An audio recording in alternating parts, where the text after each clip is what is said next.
Hello, everyone, and welcome to another episode of Eyes on Earth. We're a podcast that focuses on our ever-changing planet and on the people here at AROS and across the globe who use remote sensing to monitor and study the health of Earth. My name is Tom Adamson, your host for this episode. In 2022, we celebrated the 50th anniversary of the Landsat project. We had the excitement of the Landsat 9 launch the year before that, and we have the 50th anniversary of AROS coming up this year. There's a lot going on.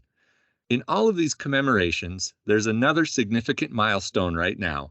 Landsat 8 launched 10 years ago. Our guest today is Keith Alberts, Acting Landsat Flight Operations Project Manager. Keith, did we expect Landsat 8 to still be operating after 10 years? Yeah, thanks for the intro, Tom. Yes, Landsat 8, or some of you may recall at the time, it was called the Landsat Data Continuity Mission, and it was called that until launch, and it launched on February 11th, 2013. Yes, I think it was expected that Landsat 8 would still be operating after 10 years. And in my experience, if a Landsat satellite can still collect useful science, the Landsat program is going to continue to operate it as long as they possibly can. So we hope that it continues to operate for many years to come yet. How long do Landsat satellites typically last? It's a little hard to answer that in general terms because there's many factors that come into play. For example, one key aspect is the satellite's design life. So in the case of Landsat 8, it was designed with a 5-year design life and 10 years of consumables. So what that means is that when the engineers built Landsat 8, they designed it to last 5 years. So in doing so, they look at things like individual components, expected lifespan, and things of that nature. That in turn drives decisions for things like inclusion of redundancy in certain subsystems for the spacecraft. And then the 10 years of consumables basically means fuel. So there's enough fuel to last at least 10 years.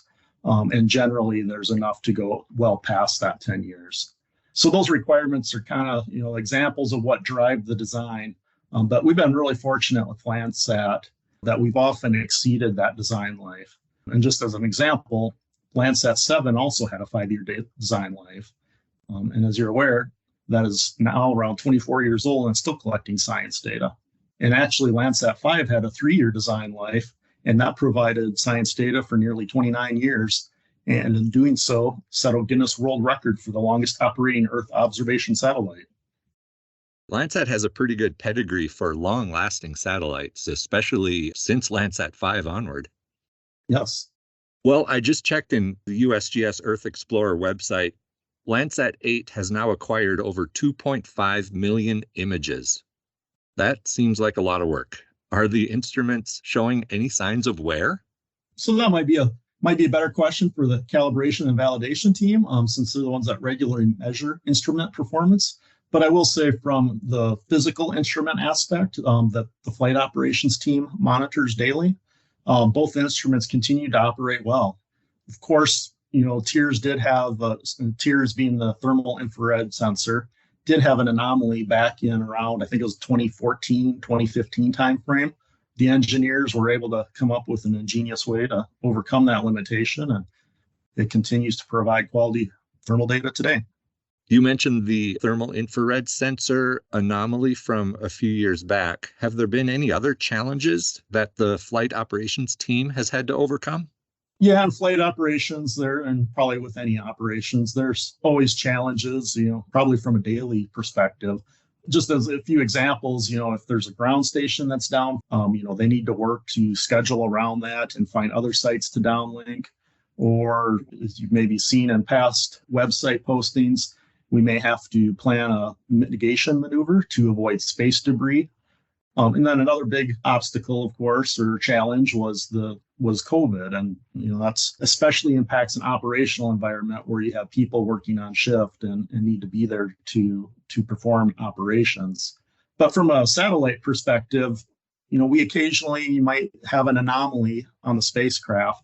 And when that happens, the flight operations team, works around the clock or as long as it is needed to investigate and recover from that anomaly.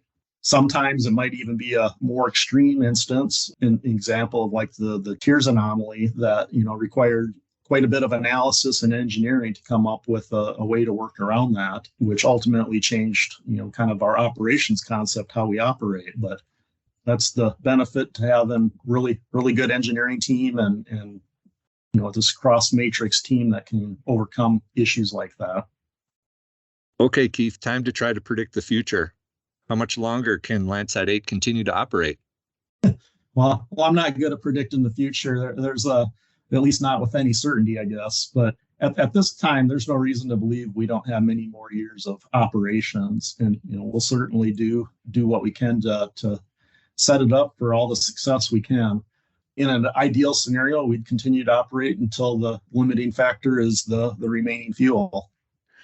Is that typically what would be expected to happen with any Landsat satellite, that the instruments would function until it runs out of fuel? Again, that's the ideal scenario. That's not always the case, but if you can make it till you run out of fuel, that's certainly considered a win. Okay. I mentioned that Landsat 9 launched recently. That was September of 2021. And the Landsat 9 has the same design as Landsat 8. Does Landsat 8's longevity give us a good idea for how long Landsat 9 will last? It does in a way. So it does have a very similar design, and it has the same design life as Landsat 8 does, with the exception of the Tears instrument, or Tears 2 for Landsat 9. That has a 5-year design life, whereas the Landsat 8 Tears instrument had a 3-year design life. Otherwise, it's the same.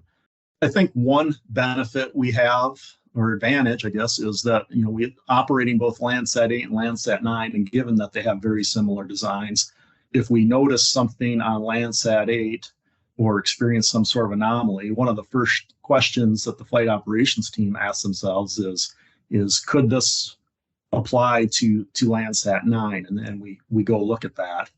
So in that regard, it kind of sets us up with some insight that we maybe normally won't have. So nothing, of course, is certain, and space can be a harsh environment, but we hope to get many more years out of Landsat 8 and Landsat 9 too, of course. What does having 10 years of data from Landsat 8 mean for the remote sensing science and the 50-year archive of Landsat data?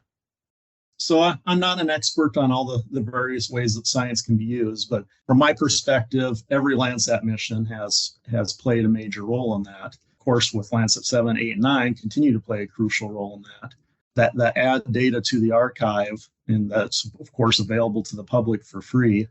As far as the importance to science, I'm always amazed at the different ways that the Landsat data can be used. So you previously mentioned that there's around 2.5 million scenes that have been added to archive from Landsat 8. And that's, in very simplistic terms, in my mind, that's, if we didn't have Landsat 8, that's 2.5 million scenes that wouldn't otherwise be available for that analysis that the scientists perform. I think it's important to remind everybody that, as you said, Keith, Landsat 8 was originally called the Landsat Data Continuity Mission. LDCM is what they called it until it reached orbit. So there was a big focus on continuity with Landsat data. That was sort of the purpose at the time. We're going to make sure that we have a continuity of Landsat data connecting the older Landsats to this current Landsat and into the future. Right. And that's especially important for temporal analysis, to have that continued continuity of the land-Earth change. So there's really no signs of old age with Landsat 8? There's nothing that I'd characterize as concerning or unexpected for after 10 years of operation. So it's pretty nominal operations. Okay. Well, I suppose boring is good in terms of keeping it operating. That's actually what we always say in operations. A boring day is a good day. That's great. I'd like to thank Keith Alberts for talking with us today about Landsat 8 and commemorating its first 10 years of operation. And thank you, listeners, for joining us on Eyes on Earth. You can find all our shows on the USGS AROS website. You can also follow AROS on Facebook or Twitter to find the latest episodes, or to subscribe on Apple or Google Podcasts. This podcast This podcast This podcast This podcast is a product of the U.S. Geological Survey, Department of Interior.